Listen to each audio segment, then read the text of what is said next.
Hey guys, happy Friday. It's Miss Coggin again. It is September 18th. We only have two things we're going to cover today in ELA. Make sure you watch either how many ever videos I do for this. My phone hopefully will not die. I have it on the charger today. We are going to be completing this video and completing with it 9.4, identifying tone. It looks like this, okay? We're going to be completing this as we complete this video. And then you will be working on pages 7.2 during this video as well. Now again, guys, I am not here to provide you answers. I'm here to model for you what is expected for you while you're at home or even at school. So some things I will help you and assist you with, while other things I will ask you to do on your own. I will guide you, and that is all, I hope. Okay, alrighty then. So today's lesson is on tone. We're identifying tone. So if you remember on Wednesday, if we go all the way back to Wednesday, so in your packet, if you go all the way back to Wednesday, that's where I'm going. It'll take me a minute. So many papers. On Wednesday. Okay, here we go. This is Wednesday, video notes. On Wednesday, you completed, guys, a page that was called tone. This was the whole introduction of tone, all right? Tone, and here are some examples. Tone is the attitude or mood of an author or character, okay? So as you're reading, you're trying to understand or gauge the tone or attitude or even the mood of a character. Now, I don't know about you guys, but sometimes I'm in a bad mood. Sometimes I'm not feeling too great. Sometimes I'm sad or very happy or just very cheerful.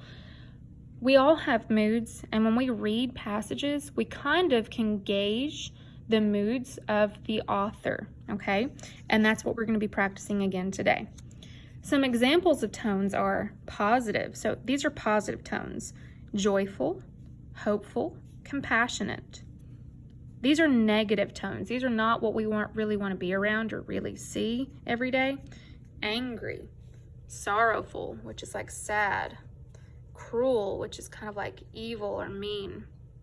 And then you have a neutral tone, which is neither positive nor negative. It's kind of like a calm, content, scientific, or factual type tone, okay?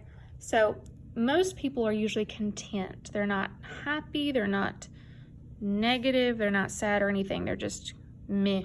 It's whatever kind of feeling. So that would be an example of neutral, okay? So this is just a review of tone. We're going to go back to Friday. Go back to Friday.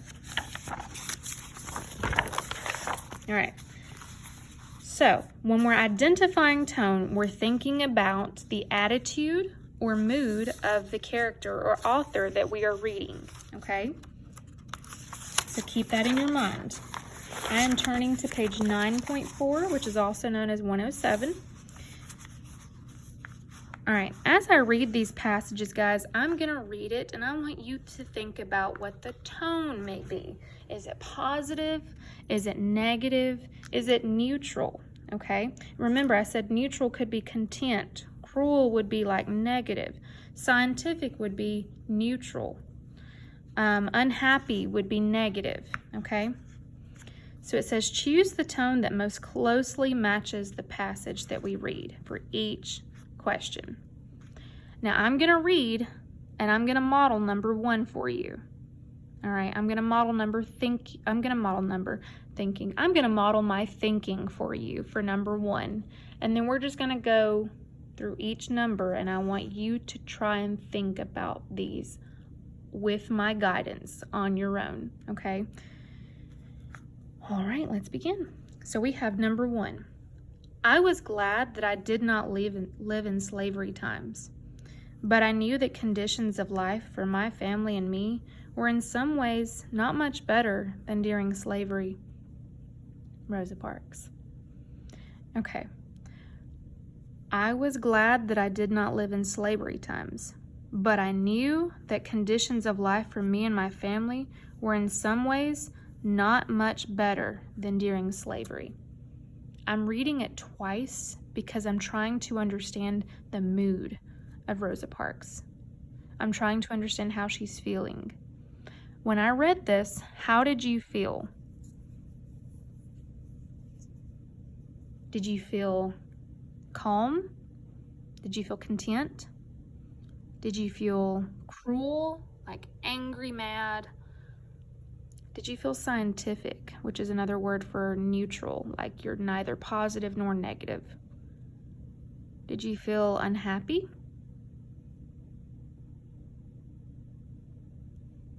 As I read this, guys, I kind of gauged that Rosa Parks was a little unhappy because she's realizing the conditions of her life and of her family are in some ways not much better. They're not much better than during slavery. So she's realizing her life isn't much better. That to me is neither, it's not neutral. So that means it's not happy or sad. It's not mad. It's not calm, neutral. It's sad. So she's unhappy. Okay, so this is what we're doing for numbers 1 through 4. Okay, I will read the passage and then I want you to decide how you are feeling towards the author, so maybe how the author is feeling, okay? And then you're going to decide whether it is happy, sad, or calm, which is neutral, okay? The train trip and helping those guys out were very positive experiences, ones that convinced me that I'd made the right decision.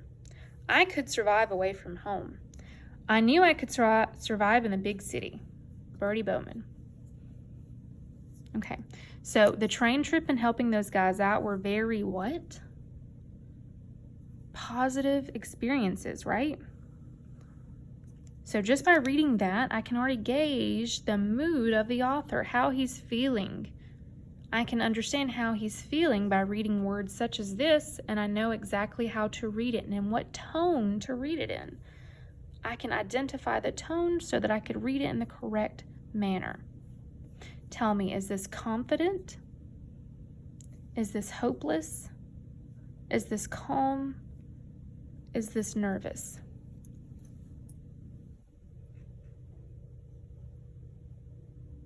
At 13 years old, he is saying that he could survive away from home. He made the right decision because he is experiencing very positive experiences. All right, we're going to move on to number 3. I remember that when I was very young, they built a new school for the white children. I found out later that it was built with public money, which means government funds, including taxes paid by both whites and African Americans. African Americans had to build and heat their own schools without the help of the town or country or state. So I remember when I was very young that they built a new school for the white children. I found out later that it was built with public money, including taxes paid by both whites and African Americans.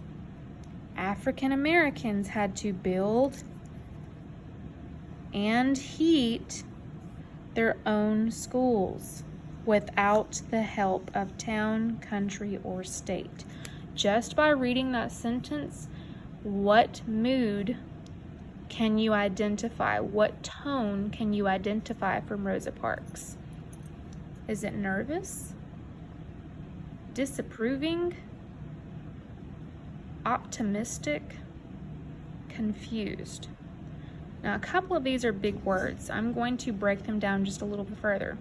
Nervous would be like anxious. You're nervous, so you don't really feel well, like you're just kind of scared in a way.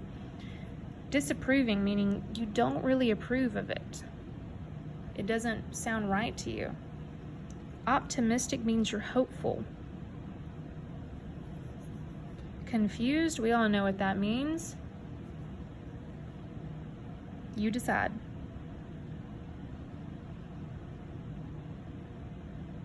All right. let's go to number 4.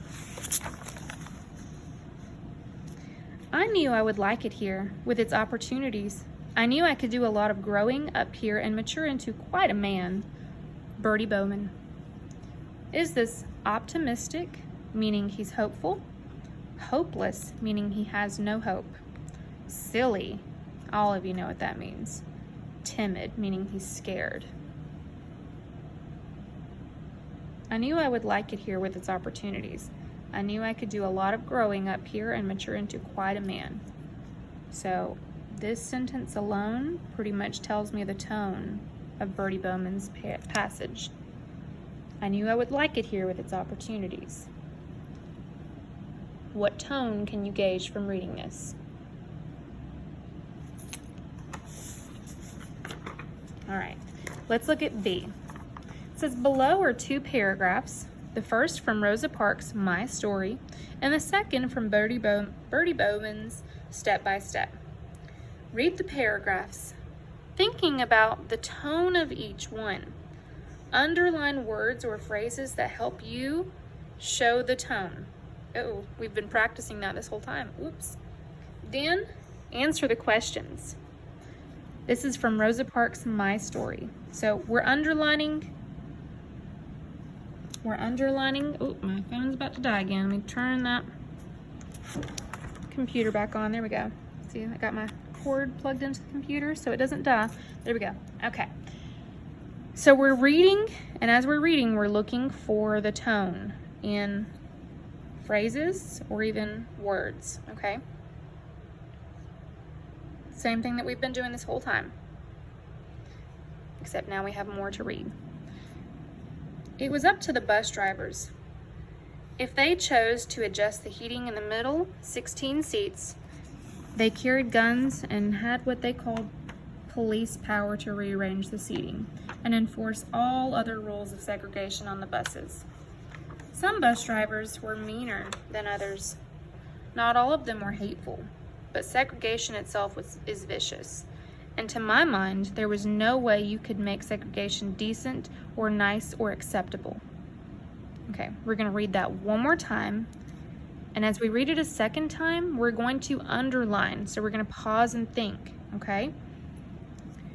It was up to the bus drivers if they chose to adjust the seating in the middle of 16 seats. They carried guns and had what they called police power to rearrange the seating and enforce all other rules of segregation on the buses. Some of the bus drivers were meaner than others. Not all of them were hateful, but segregation itself is vicious, and in my mind, or to my mind, there was no way you could make segregation decent or nice or acceptable. What tone do you get from reading that sentence?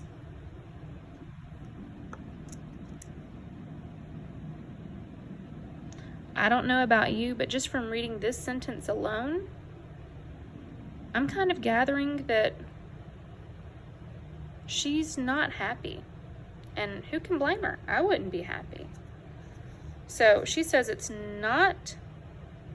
there is no way you could make segregation decent or nice or acceptable. It's vicious.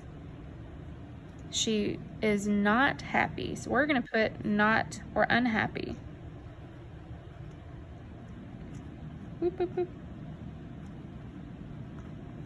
What other tone words could we use? Maybe disapproving.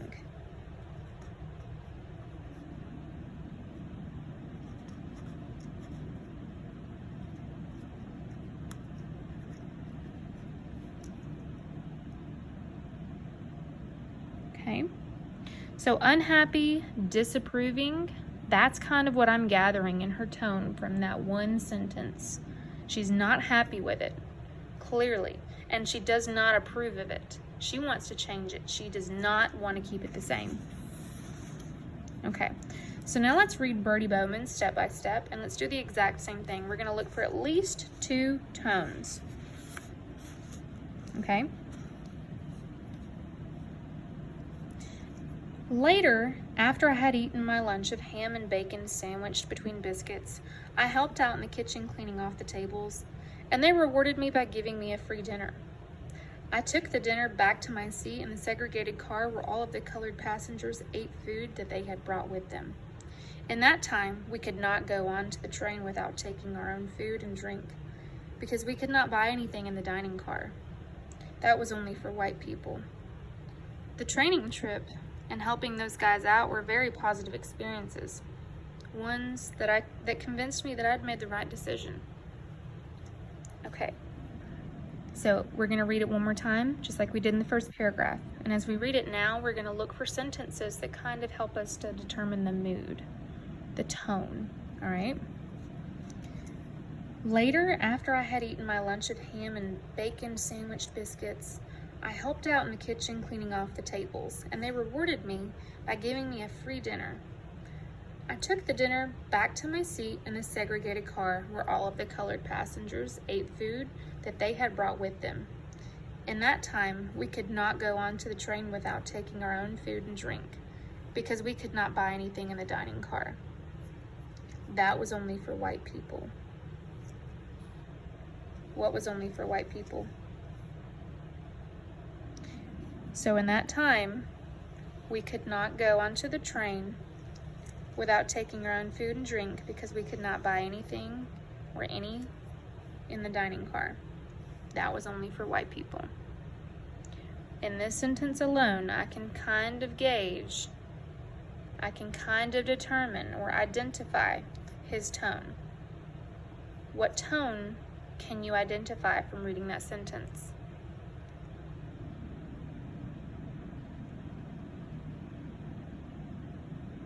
Maybe unhappy?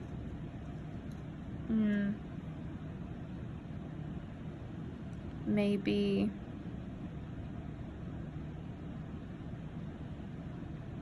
sad? Unhappy and sad, the same ones.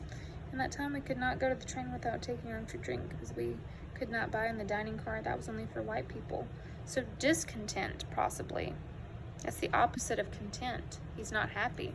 So we're going to write not happy next to this sentence. Or unhappy, I apologize, unhappy.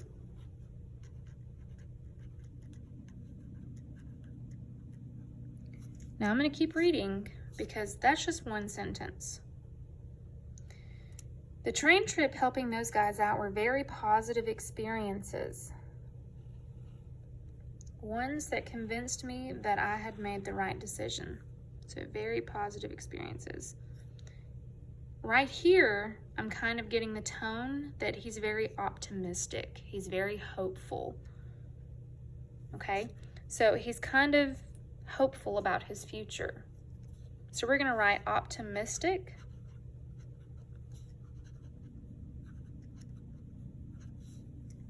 Hopeful.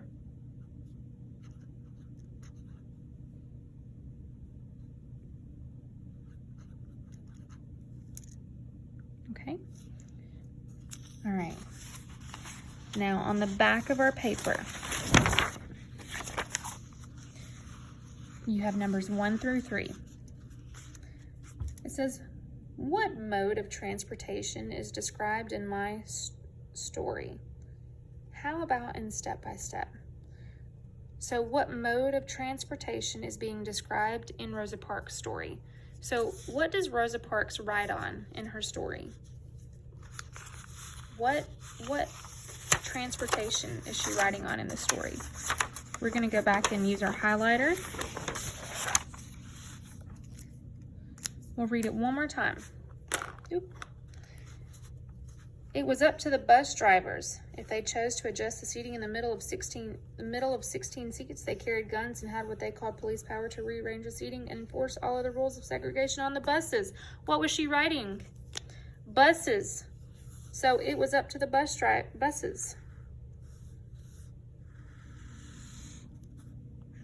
We're just going to highlight that whole sentence. Because in that first sentence, I can kind of gauge, it tells me she's riding a bus. All right? And now I need to figure out in what mode of transportation is Birdie riding. So he's riding in something different. What is he riding in? Let's figure out. What sentence that tells us? Well, later after I had eaten my lunch of ham and bacon sandwich between biscuits, I helped out in the kitchen cleaning off the table. They rewarded me. We're scanning. I took the dinner back to my seat in the segregated car. Is it a car? Well, if I stopped right there, I might be misinformed. It's not a car. Let's keep going. Where all of the colored passengers ate food and they had brought with them. And that time we could not go on the train. We could not go on the train. So let's highlight that sentence. We could not go on the train without taking our own food and drink because we could not buy any in the dining car. Okay, so now we have figured out Rosa was on a bus, Birdie was on a train. So there's our number 1. As always, I will model the first one with you, and then the second 2, I will only help to guide you. Okay? So, Rosa rode a bus. Birdie rode a train.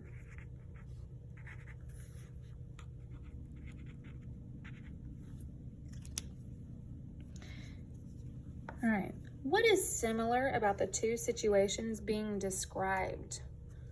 So there's a similarity about the 2 situations being described. Both Rosa and Birdie experienced a similar situation. If you need to go back and reread those paragraphs, you are able to do so. They both experienced something. We figured out their tones for a reason, guys. Why were they both unhappy? Look back at those sentences.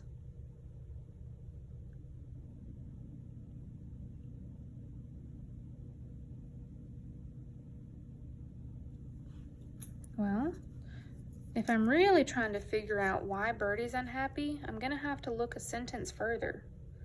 I took the dinner back to my seat in the segregated car where all of the colored passengers ate food and they had brought with them. So why was he unhappy? Because he had to take food to a segregated car. Why was Rosa unhappy? Because on the buses, there was segregation, right? So they were enforcing all other rules of segregation on the buses. Segregation itself is vicious. There was no other way you could make segregation decent or nice or acceptable. So both of them have experienced what? Write it down. All right, let's look at number 3. How would you describe the tone of each paragraph? Looking at the underlined words or sentences in our situation, looking at the underlined words and or sentences might give you some ideas. How would you describe the tone of both of our paragraphs? You guys are perfectly capable of doing this on your own. Look back at both of your paragraphs. Determine the tone that we just looked at of both paragraphs. And then, guys, key word. Look at this key word. We, Miss Moore, Miss Lynette, and I myself am looking for a description. Describe the tone of each paragraph. Do not tell me 2 words. If you write 2 words just because, or they were blah, and then that's it, this will be counted wrong, guys. If you do not describe it to me, this will be counted wrong. I want these 3 sentences filled in as best as you're able to, okay? Anytime it says explain or describe, you better have a description or an explanation, okay? I will see you guys some other day. Do not forget, you do have your practice and skills. Before I leave, I want to make sure you don't forget that. Complete your using voice assessment worksheet. Guys, this is an assessment, meaning that's a test grade, okay? Try your very best on this. Try your very best. Write a sentence that matches the scene. Remember to use the right voice for the audience. Use quotation marks for dialogue, okay? Quotation marks would be like you know what they are, quotation marks, okay?